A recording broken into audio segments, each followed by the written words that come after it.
What 90-year-olds say about money that will make you rethink success. I let 90-year-olds grade my life choices, and their verdict shocked me. Have you ever wondered what someone who's lived 9 decades would say about the choices you're making right now? In a world that screams, hustle harder, optimize everything, and post your wins, it's easy to feel like you're constantly running a race without knowing where the finish line is. We chase promotions, bigger paychecks, and a perfectly curated online life, ticking boxes that society tells us equal success. I was doing all of that. I had the checklist and I was acing it, or so I thought. But late at night, a quiet, nagging question would surface. Is this really it? Am I building a life that will actually matter in the end? That question became so loud I couldn't ignore it, so I decided to do something radical. I sought out the ultimate experts on a life well lived, people in their 90s. I didn't just ask for vague advice. I sat down with them, heart pounding, and laid my life bare. My career ambitions, my 5-year financial plan, how I spend my time, my relationships. I essentially handed them the report card of my 30s and said, please grade my life, be brutally honest. The verdict wasn't just shocking, it was a complete paradigm shift. What came back was a wake-up call that rattled me to my core. The things I was most proud of, the achievements I thought defined my success, received failing grades. That relentless climb up the career ladder, they saw it as a trap. The aggressive saving strategy I'd meticulously crafted, they pointed out a fundamental flaw that had nothing to do with interest rates, but everything to do with joy. Conversely, the things I barely gave a second thought, the simple, almost invisible habits, earned A+ marks. That weekly, non-negotiable call with my sister. The clumsy attempts at learning guitar with no goal other than the fun of it. These were the things they celebrated. They didn't just critique, they offered a different blueprint for success. One measured not in dollars or titles, but in depth of connection, richness of experience, and peace of mind. Today, I'm not just going to share their feedback. I'm going to distill decades of their lived wisdom into a practical, actionable plan you can start using immediately. We're going to go beyond platitudes and create a concrete checklist for your life. We'll cover the 4 pillars they identified as crucial: your relationship with money, the quality of your connections, how you invest your time, and the pursuit of genuine joy. By the end of this video, you won't just have a list of interesting ideas, you will have a clear, step-by-step guide to audit your own life and course-correct the parts that matter most. This is your chance to get the wisdom of a 90-year-old, long before it's too late to use it. Let's get started. Section 1. Why ask 90-year-olds? The perspective shift. Most advice we get comes from people just a little ahead of us. 5 years, maybe 10. But 90-year-olds aren't a little ahead. They're at the panoramic overlook of life. They've seen wars, recessions, marriages, divorces, boom times, and quiet years. Things that look urgent at 30 or 40 look very different at 90. When I asked for grades, I didn't hand them a polished version of my life. I told the truth. How much I worked, how I spent money, how I treated my body, which people I kept close, what I put off for later. I thought I'd get soft, kind advice. I didn't.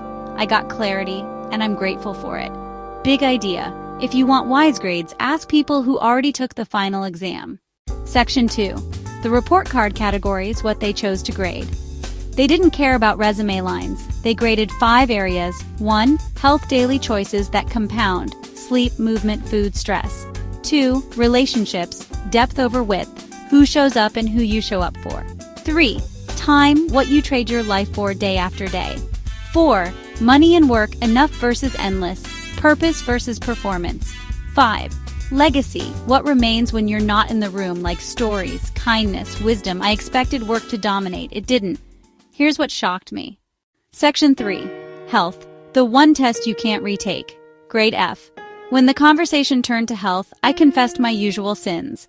Treating sleep like a credit card I could max out, using sugary snacks as a stress management tool, and always promising myself I'd make up for it later, with a health kick that never quite materialized. They didn't just shake their heads. There was a collective, gentle sigh, the kind you hear when a loved one is making a familiar, painful mistake. One man, a retired carpenter with hands that had seen a lifetime of work, leaned forward. "Later never pays your health back," he said, his voice quiet but firm. "We all think it will. We think we can borrow from our future selves. But later is a thief. It takes your energy, your mobility, your peace of mind, and it never gives them back." They told me health isn't a dramatic last-minute rescue mission. It's the quiet, consistent work of daily homework. It's not about passing one big test. It's about showing up every single day. Miss enough of those small, seemingly insignificant assignments. The extra glass of water, the 10-minute walk, the early night, and the final exam grades itself. There's no curve, no extra credit. So what did they circle in red on my life syllabus? First, sleep. Sleep isn't a luxury or a reward, a woman who'd been a nurse for 40 years told me. It's the maintenance crew. It's when your body repairs the damage and resets your mind. You wouldn't run a car for 90 years without changing the oil, would you? Next, movement. A daily walk beats a complicated fitness plan you'll abandon by February, the carpenter chimed in. Consistency, they stressed, is the secret ingredient. Then, food. Simple food consistently beats perfect food occasionally, the nurse said. It was about nourishment, not punishment. Finally, the invisible burden, stress. The stress you swallow today doesn't just disappear, one woman said softly. It finds a home in your body. It's a debt that compounds silently, and the bill shows up 20 years later. Their prescription, the action cues for today, were beautifully simple. In bed the same time nightly, give or take 30 minutes. 30 minutes of walking or gentle movement daily. It's a promise you keep to yourself. At most meals, make half your plate plants, a quarter protein, and a quarter starch. And a 5-minute wind down before bed. No screens, just slow breathing or listing 3 things you're grateful for. So why the F? It wasn't for lack of knowledge. I knew all of this, intellectually. The grade was for inaction. It was for treating my own well-being like an afterthought, something to be squeezed in if there was time left over. As one woman said, tapping her knees with a wry smile, "You can't cram for your knees. You can't pull an all-nighter for your heart. This body is the only home you'll ever have. You have to be a good tenant." Section 4. Relationships, small circle, strong roots, grade A+. I confessed, I invest deeply in a few people, not dozens. I worried that meant I was bad at networking. They laughed. "At 90, a woman said, your bedside isn't crowded, it's sacred. 2 or 3 faces matter more than 200 or 300 names." What they circled in gold: consistency over intensity. Regular check-ins beat grand gestures. Repair over pride. Call back, say sorry, try again. Rituals matter. Sunday walks, monthly dinners, yearly trips become life's backbone. Action cue, today. Text one person right now. Thinking of you, call this week. Put a repeating 30-minute friend block on your calendar. Choose one ritual you can repeat. Walk, coffee, call. Put the first date in your phone. Why the A+? Because closeness is built, not found, and small bricks laid for years become a home. Section 5. Time busy isn't the same as alive. Grade C. I bragged about productivity. They looked bored. Busy people waste the most time, a man told me. They never stop long enough to ask if what they're doing is worth their one and only life. That one landed. What they circled in yellow: morning set the tone. Guard the first hour from screens. Margins matter. White space is where joy sneaks in. Savoring isn't laziness, it's memory making. Action cue, today. First 10 minutes after waking, no phone, breathe, stretch, jot one intention. Protect one unscheduled hour this week. Name tonight's tiny savor. Tea on the porch, music with lights low, slow shower. Why the C? Because I'm skilled at doing, weaker at being. They want me to practice both. Section 6. Money and work. Enough is a real number. Grade D+. I told them I chased the next milestone. They asked a simple question. What's your enough number? I didn't have one. If you can't name enough, one woman said, you don't own your work owns you. What they circled in orange: define enough. Savings target, monthly income, hours per week. Trade-ups: if you earn more, what will you buy back? Time, health, meaning over metals. Choose work that gives stories you'd want to tell. Action cue for today. Write your enough in 3 lines. 1. Savings target. 2. Monthly enough. 3. You hours. Pick one buyback move when income rises. For example, outsource cleaning 2 HRs a week. Take Fridays after 2 p.m. off. Why the D+? Because I run, but rarely ask where the finish line is. Section 7. Legacy. What remains when you're gone? Grade B. I keep notes, photos, and lessons, but they're scattered. They smiled kindly. Make it easy for the next ones to find you, a grandfather said. Your voice can still teach when you're not around. What they circled in blue, stories organized by title, date, and lesson. Gifts labeled, why an item mattered, who it's for. Values written, a one-page letter they can read on hard days. Action cue for today, open a doc, letters to my future people. Write one paragraph titled, What I Hope You Know About Being Kind. Create a shared folder. Add 5 photos with captions with who, when, and why. Put a sticky note on one meaningful object. This is yours because... Why the B? Because the raw material is there. It needs shape. Section 8. The surprises. What I got wrong and right. Wrong #1. I thought achievements would impress them. They nodded politely, then asked about the people I loved and who loved me back. Wrong #2. I thought big trips mattered most. They valued small rituals repeated for years.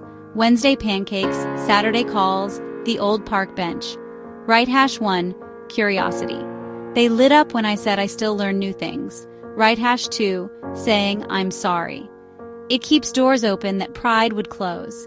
Mini reframe. Life isn't scored like school. It's weighted like compound interest. Little deposits, made often, over a long time. Section 9. The 7-day Regrade Your Life Plan. This isn't about a dramatic overhaul. It's about making small, intentional shifts that compound over time. We've distilled decades of wisdom into 7 simple, specific, and doable actions. Each is a small lever that creates a disproportionately large impact on your sense of well-being. Let's begin. Day 1. Sleep reset. Health. Everything starts here. As one 98-year-old said, a tired body makes for a tired mind. Set a realistic bedtime. 30 minutes before, dim the lights. The most important part, get your phone out of the bedroom. The scroll is the enemy of rest. Prep a glass of water on your nightstand. Your win is simple. Be in bed within plumb 30 minutes of your target. It's about intention, not perfection. Day 2, 20-minute walk, health plus time. Walk after breakfast or dinner. No pace goal, just move. As one centenarian put it, my legs carried me through a century because I never let them forget their purpose. Leave the headphones at home. Optional, phone in pocket, camera ready. Notice one beautiful thing, a flower in a crack, the light on a window. This trains your brain to look for the good. Day 3, the 2-call rule, relationships. Today, close the distance with your voice. Call 2 people, one easy, a friend you talk to regularly. This is your warm-up. The second is overdue, someone you've been meaning to connect with. Keep it simple. Thinking of you. The goal is connection, not a long conversation. Afterwards, put a repeating reminder for a weekly call with one person, a tiny habit for strong relationships. Day 4, define enough, money and work. In a world of more, defining enough is a revolutionary act. It's about knowing your own finish line. Write the 3-line enough statement, your target savings, ideal monthly income, and max weekly hours. Then choose one buyback for your next income increase. Reinvest in your life by buying back time, health, or help. This ensures financial gains become a richer life. Day 5, savor something small, time. We spend our lives rushing. Today, deliberately slow down. Choose a 15-minute saver, a slow coffee, a sunset, music in the dark. Give it your undivided attention. This is single tasking. Immerse your senses. Then tell someone about it. A quick text. Just had the best cup of coffee. Shared joy counts twice, anchoring the memory and amplifying the good. Day 6. Start your legacy folder. Legacy. This is about curation and reflection. Create a digital folder. Add 5 photos of important moments with a 1-sentence caption for each explaining why it matters. Then, write 1 paragraph answering. What I learned about courage. It doesn't have to be dramatic. Courage is also showing up when you're scared or trying again. This folder is a living document, a gift to your future self. Day 7. Repair one thing. Relationships, peace. Unresolved conflicts are heavy burdens. Today, take one step toward peace. Think of a fractured relationship and send an honest note. I miss you. If you're open, I'd love to talk. You aren't responsible for their response, only the offer. If that's not possible, write the letter anyway, for closure. The act of writing itself is a powerful way of releasing the weight you've been carrying. At the end of 7 days, you won't have a new life. You'll have a new direction. That's far more valuable. You'll have a toolkit of practices to return to whenever you feel off course. You've proven you can positively influence your own well-being, one choice at a time. This isn't the end. It's the beginning of a new way of traveling. That's the part that changes everything. Section 10. What the 90-year-olds told me to remember. Mantras I kept. Don't let perfect steal your decades. Choose the people who choose you back. If it won't matter at 90, don't trade today for it. Write down what hurt and what helped. Someone will need it. Be where your feet are. I put these on a card near my desk. On hard days, I read them out loud. Section 11. My final grade, and why it matters less than you think. When we tallied it up, my GPA was about a 2.5, barely passing. I felt embarrassed. Then one woman squeezed my hand and said, "You're lucky. You still have time to change your grades. We don't." That became my North Star. The grades aren't a verdict. They're a flashlight. They show where to walk next. Conclusion. Your turn to get regraded. Gentle challenge. If the oldest, wisest people you know graded your life today, what would they circle in red? Don't wait for a crisis to find out. Start your 7-day regrade this week. Pick one cue from each section and put it on your calendar. Small, specific, repeatable. If this spoke to you, share it with someone younger than you and someone older than you. Wisdom flows best when it flows both ways. Thank you for being here. If you want more simple human lessons like this, hit subscribe. And before you go, drop a comment. Which day of the 7-day plan are you starting with? I'll cheer you on in the replies.